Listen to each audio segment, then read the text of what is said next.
Doctor साहब, कुछ सियासी सवालों जवाब से पहले एक चीज़ पूछना चाहती हूँ। आज भी फवाद चौधरी साहब ने कहा, महंगाई के हवाले से बात की, खुशखबरी या नवीद ही अपनी तरफ से उन्होंने सुनाई कि पाकिस्तान में जो महंगाई है वो ख़ित्ते के बाकी ममालिक में सबसे कम है। फिर वो पेट्रोल की कीमतों का भी बताते हैं कि ख़ित्ते के ममालिक में सबसे कम है। बिल्कुल ठीक, बिल्कुल बजा फरमाते हैं आप लोग।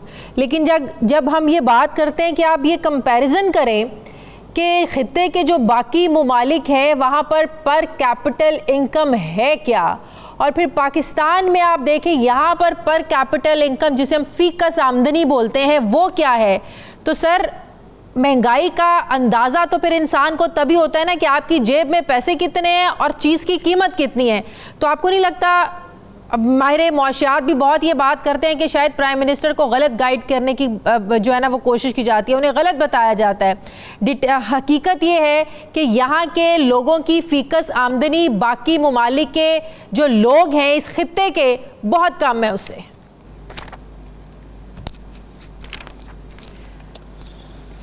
जी बिस्मिल्लाहिर्रहमानिर्रहीम, आपका बहुत शुक्रिया। देखिए, पहली बात तो ये है, ये बात जहन में रखिए कि जो भी बुरी चीज़ होती है उसकी खबर कभी भी बहुत अच्छे तरीके से नहीं दी जा सकती। जैसे फॉर एग्जांपल पाकिस्तान में कोरोना, अल्लाह का बहुत शुक्र है वो दूसरे मुल्कों से उसके नुकसानात कम हैं, लेकिन जिस किसी ने अपने किसी प्यारे को खो दिया है उसको जब आप ये बात बताएंगे तो उसको शायद उतनी समझ ना आए क्योंकि उसने अपने प्यारे को खोया है। लेकिन जब आप उसको कंपेयर कराएंगे कि किसी और शख्स को कंपेयर करेंगे कि इंडिया में कितनी अमवात हुई, दूसरी जगहों पे कितनी अमवात हुई, तो शायद एक आम शहरी जो उसमें से नहीं गुजरा उसको और तरह से समझेगा, लेकिन जो खुद उस दुख में से गुजरा है उसको शायद उस डाटा की स्टैटिस्टिक्स को वो उस तरह से नहीं देखेगा, बल्कि वो अपने इमोशंस के साथ देखेगा, जो कि जायज़ बात है, समझ आती है।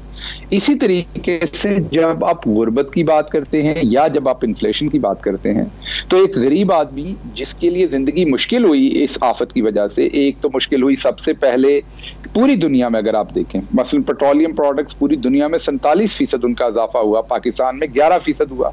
पूरी दुनिया में चीनी जो है उसमें 56% इजाफा हुआ कीमतों में, पाकिस्तान में 16% हुआ तकरीबन। शुरू में आपको भी अंदाजा होगा, सैनिटाइजर हो या ग्लव्स हो या मास्क हो, इस सब की जेब पे पड़े। तीसरा, उसका रोजगार बंद हुआ, बहुत सारे लोगों का दिहाड़ी खत्म हुई।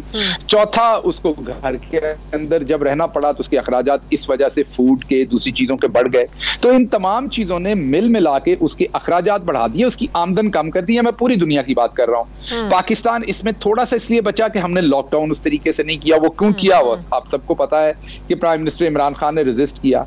पूरी दुनिया इस टाइम, अमेरिका हो या दूसरी जगह, पूरी दुनिया में लोग महंगाई से तंग है। पूरी दुनिया में लोगों जो है वो पहले की निस्बत मुश्किल हुआ है। उसकी वजह है कि इस वबा ने हमारे यहाँ कंपैरिजन किया जाता है इस खित्ते के ममालिक का, तो अल्लाह रब्बुल इज्जत, भारत का, बांग्लादेश का, श्रीलंका का। जी मैं उसकी तरफ भी आता हूँ। देखिए, जो आपकी पर कैपिटा इनकम है वो आपको भी पता है, मुझे भी पता है कि वो आपकी तमाम जो इनकम है उसको इकट्ठा करके फिर आपकी पॉपुलेशन के हिसाब से उसको निकाला जाता है। उसका मतलब ये नहीं होता कि आपके हर शहरी के पास उतना पैसा होता है, ना ही पाकिस्तान में ना ही हिंदुस्तान में। हिंदुस्तान में जो बहुत ज्यादा रिच लोग हैं उनके पास बहुत ज्यादा पैसा है, बड़ी इकोनॉमी है, लेकिन जो वहां पे गरीब है वो तो हमारे गरीबों से ज्यादा गरीब है। और ये आप अगर कभी भी आपने हिंदुस्तान का विजिट किया तो आपको ये बड़ी आसानी से नजर आ जाएगा। मैं ये नहीं कह रहा हमारे यहाँ गुर्बत नहीं है, लेकिन हिंदुस्तान में हमसे कहीं ज्यादा गुर्बत है। इसी तरह से बांग्लादेश में भी हमसे कहीं ज्यादा, उनका जो गरीब है वो हमसे कहीं ज्यादा गरीब है।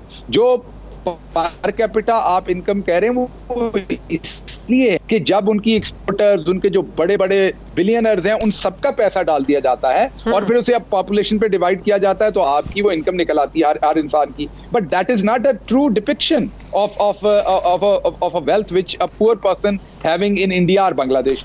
अब हम वापस आते हैं कि ये क्लेम हमने नहीं किया। ये क्लेम जो वर्ल्ड पॉपुलेशन रिव्यू का एक इंस्टीट्यूशन है, एक बॉडी है, उन्होंने रिसेंटली अपनी एक स्टडी और अपनी एक रिसर्च पब्लिश की जिसमें उन्होंने घर का कराया, खुर्दोनोश की चीजें, जिसमें ऑफ कोर्स ये तमाम खाने पीने की बुनियादी चीजें, जिसमें आप आपकी ट्रांसपोर्टेशन, जिसमें आपका टैक्स का सिस्टम, तमाम चीज़ों को कंपेयर करके उन्होंने पाकिस्तान को दुनिया का सस्ता तरीन, उसके पीछे अफगानिस्तान, उसके पीछे दूसरे कंट्रीज को रख के उन्होंने एक लिस्ट बनाई और नॉर्वे को दुनिया का महंगा तरीन मुल्क और न्यूयॉर्क को दुनिया के महंगे तरीन शहरों में रखा। अब अमेरिका ने तो उस पर गिला नहीं किया किसी। जी, हमारा उन ममालिक से कोई कंपैरिजन नहीं है, ना नॉर्वे से है ना अमेरिका से है। नहीं, ये तो ये मैं इस बात से आपसे डिसएग्री करता हूं। जब आप गुर्बत और अमारत की बात करें तो कंपैरिजन तो करेंगे ना। अगर आप कहेंगे वहाँ हालात बहुत अच्छे हैं और हमारे, मैं तो इस खित्ते के ममालिक की बात कर रही हूँ, क्योंकि हमें तो इस खित्ते के ममालिक से हमें मुझे देखना है कि अगर बात कर रहा हूँ, मैं कोई और बात कर रहा हूँ, मैं ये नहीं, मैं उनको किसी को कंपेयर नहीं कर, मैं आपको ये बताने की दोबारा कोशिश कर रहा हूँ कि उन्होंने किसी एक मुल्क पे रिसर्च नहीं की, उन्होंने पूरी दुनिया पे रिसर्च की और पूरी दुनिया को स्कोर दिया। पाकिस्तान का स्कोर उसमें 18 आया, कुछ मुल्कों का उसमें फॉर एग्जांपल जो नेक्स्ट कंट्री उसका 25 आया, जो नेक्स्ट है उसका 26। तो इसी तरह उन्होंने उस स्केल के मुताबिक नॉर्वे को दुनिया का महंगा तरीन मुल्क कहा रहने के लिए और पाकिस्तान को दुनिया का सस्ता तरीन मुल्क कहा रहने के लिए। रहने के एतबार से इसका मतलब ये नहीं है कि पाकिस्तान में कोई गरीब नहीं है, ये नहीं कह रहा वो सर्वे, लेकिन वो ये सर्वे कह रहा है कि पाकिस्तान में अभी भी महंगाई उन मुल्कों में जितनी महंगाई हुई है उसकी निस्बत कम हुई। ठीक है, थोड़ा आगे बढ़ते हैं। सियासी कुछ बातें, कुछ सवाल जवाब। शहबाज शरीफ साहब के इंटरव्यू की बड़ी बाज़गश्त है। आज भी ये बातें हो रही हैं कि शहबाज शरीफ साहब हमेशा से मुफाहमत के हामी रहे हैं, वो मुज़ामत की सियासत नहीं करना चाहते। ख़ास तौर पे इन हालात में वो बात करते हैं कि अगर 72 सालों पहले की आपने बात करनी है और अकाउंटेबिलिटी को लेकर चलना है तो मूव फॉरवर्ड हम नहीं कर सकते, हम आगे नहीं बढ़ सकते।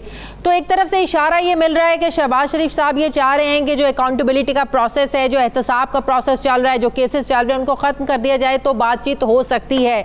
वो अपने बड़े भाई से बिल्कुल ऑपोजिट जाकर उनके बरक्स बातें कर रहे हैं। पार्टी में भी ये बयानिया है कि अगर मरियम नवाज इसी बयानिए के साथ अवाम में आती रहेंगी तो 2023 के इलेक्शन में चंद सीटें भी निकालना मुश्किल हो जाएगा।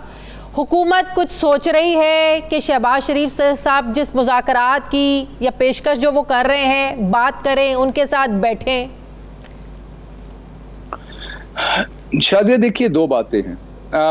सबसे पहले देखना होता है कि इस्लामाबाद से 2 सड़कें लाहौर के लिए जाती हैं, एक जीटी रोड है और एक मोटरवे है। दोनों सड़कों की मंजिल लाहौर है। जब आप चल पड़ते हैं, इन दोनों भाइयों की मंजिल भी एक है।